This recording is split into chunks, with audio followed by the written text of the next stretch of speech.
आफ्नो भोइसलाई कसरी एडिट गर्ने। नमस्कार साथीहरु, म राम मुरत हजुरहरुलाई राम मुरत अफिसियल च्यानलमा धेरै स्वागत गर्न चाहन्छु। साथीहरु, आजको यस भिडियोमा हामी कुरा गर्छौं कि हामीले आफ्नो भोइसलाई कसरी एडिट गर्ने। मानव साथीहरु, तपाईले पनि एउटा क्रिएटर हुनुहुन्छ, एउटा युट्युबर हुनुहुन्छ भने भिडियो बनाउने बेलामा आफ्नो भोइसलाई सुन्दर आकर्षक बनाउन चाहनुहुन्छ भने भिडियोलाई अन्तिमसम्म हेर्नुहोला। साथीहरु, भोइसलाई कसरी एडिट गर्ने भन्ने कुराको जानकारी पाउनको लागि भिडियोलाई अन्तिमसम्म हेर्नुहोला।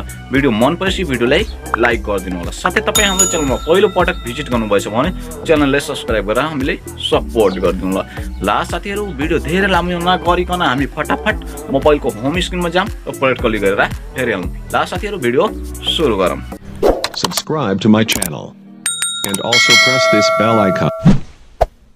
साथीहरु, हामीहरु मोबाइलको होम स्क्रिनमा आइसकेछौं। अब हामीले के गर्नु पर्छ भन्दाखेरि आफ्नो भोइसलाई एडिट गर्नको लागि सिम्पली हामीलाई एउटा एप्लिकेसनको आवश्यकता पर्छ, जुन एप्लिकेसन हामी प्ले स्टोरमा गएर सजिलैसँग डाउनलोड गर्न सक्छौं। साथीहरु हेर्नुस्, साथीहरु मैले तपाईको सामुन्ने प्ले स्टोरलाई ओपन गरिसके। साथीहरु मैले त्यो एप्लिकेसनको नाम यहाँ सर्च गर्दिन्छु। साथीहरु हेर्नुस्, लेक्सिस एडियो एडिटर एप्लिकेसनको नाम रहेछ। साथीहरु हेर्नुस्, मैले लेखेर सर्च गर्दै। साथीहरु अब मेरोमा यो अपडेट देखाइरहेछ। सिम्पली मैले अपडेटमा क्लिक गरेर यो एप्लिकेसनलाई अपडेट गरिहाल्छु। साथीहरु तपाईमा यो इन्स्टल देखाउँछ। साथीहरु तपाईले सिम्पली इन्स्टलमा क्लिक गरेर इन्स्टल गर्नुपर्ने हुन्छ। साथीहरु हेर्नुस्, मेरो इन्स्टल भइरहेको छ। साथीहरु सिम्पली अब तपाईले के गर्नुपर्छ भन्दाखेरि ओपनमा क्लिक गरेर यो एप्लिकेसनलाई आफ्नो मोबाइलमा ओपन गर्नुपर्ने हुन्छ। साथीहरु त्यसपछि यस्तो इन्टरफेस आएपछि तपाईले के गर्नुपर्छ, सिम्पली यसले तपाईको डिभाइससँग कनेक्ट हुनको लागि परमिसन मागिरहेछ। साथीहरु सिम्पली तपाईले एलाउ गरिदिनु पर्ने हुन्छ। साथीहरु हेर्नुस्,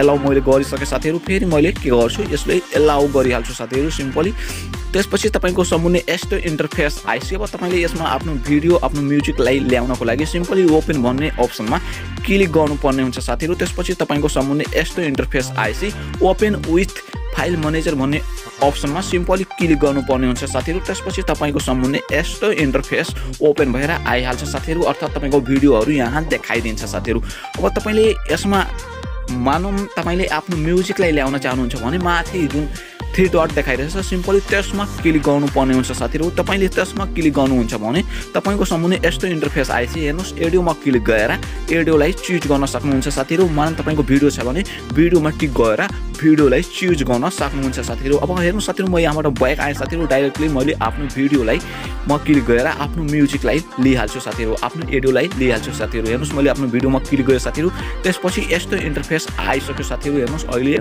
मेरो यो एप्लिकेसन भित्र मेरो एडियो म्युजिक आइरहेछ। साथीहरु अब सिम्पली हामीहरूले के गर्नुपर्छ, साथीहरु अब हेर्नुस्, मेरो म्युजिक पनि आइसक्यो, मेरो एडियो रेकर्डिङ पनि आइहाल्यो। साथीहरु अब हामीले के गर्नुपर्छ भन्दाखेरि सिम्पली यसलाई एडिट गर्नको लागि यसमा केही इफेक्टहरु हाल्नको लागि सिम्पली हामीले के गर्नुपर्छ भन्दाखेरि माथि जुन 3 डटको जुन एउटा अप्सन देखाइरहेछ। साथीहरु हेर्न सक्नुहुन्छ, तपाईले माथि 3 वटा डट देखाइरहेछ। साथीहरु सिम्पली तपाईले त्यसमा क्लिक गर्नुपर्ने हुन्छ। साथीहरु तपाईहरुले आफ्नो भोइसमा इफेक्ट हाल्नको लागि माथि दिएको 3 डटमा क्लिक गर्नुपर्ने हुन्छ। साथीहरु त्यसपछि यस्तो इन्टरफेस आइसि इफेक्ट भन्ने अप्सनमा सिम्पली क्लिक गर्नुपर्ने हुन्छ। साथीहरु त्यसपछि तपाईले फर्स्ट नम्बरमा आफ्नो भोइसलाई नर्मलाइज गर्नुपर्ने हुन्छ। साथीहरु हेर्नुस्, मैले नर्मलाइजमा क्लिक गरेर आफ्नो भोइसलाई नर्मलाइज गरिसके। साथीहरु यसबाट हामीले के फाइदा हुन्छ भन्दाखेरि हाम्रो भोइसको भोल्युम भयो भने मिडियममा यसलाई राखिदिन्छ र कम भयो भने यसले माथि गएर मिडियममा एक्युरेट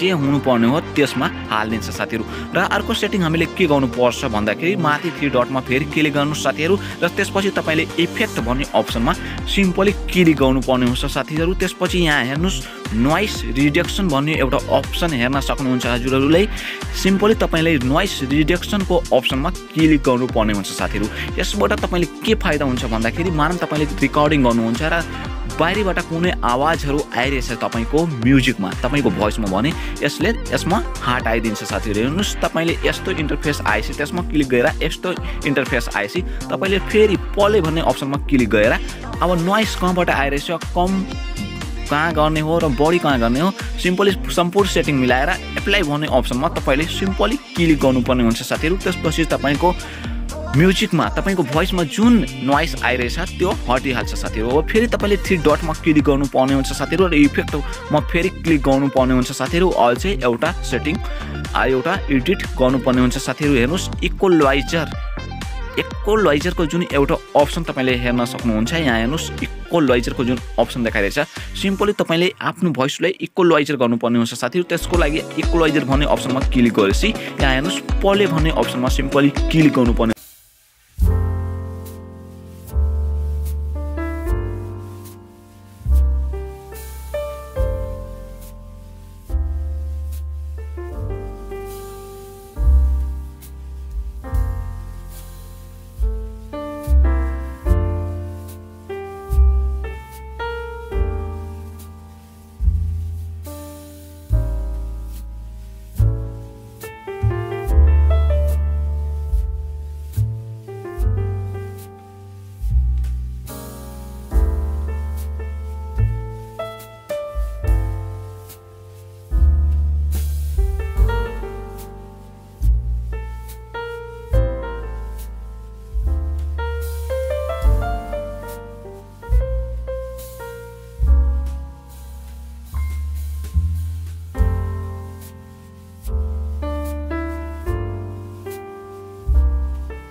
इजिली राख्न सक्नुहुन्छ साथीहरु। साथीहरु तपाईहरु हेर्नुभयो कि कति मजाले कति सजिलैसँग हामीले आफ्नै मोबाइलबाट आफ्नो भोइसलाई एडिट गर्न सक्यौं।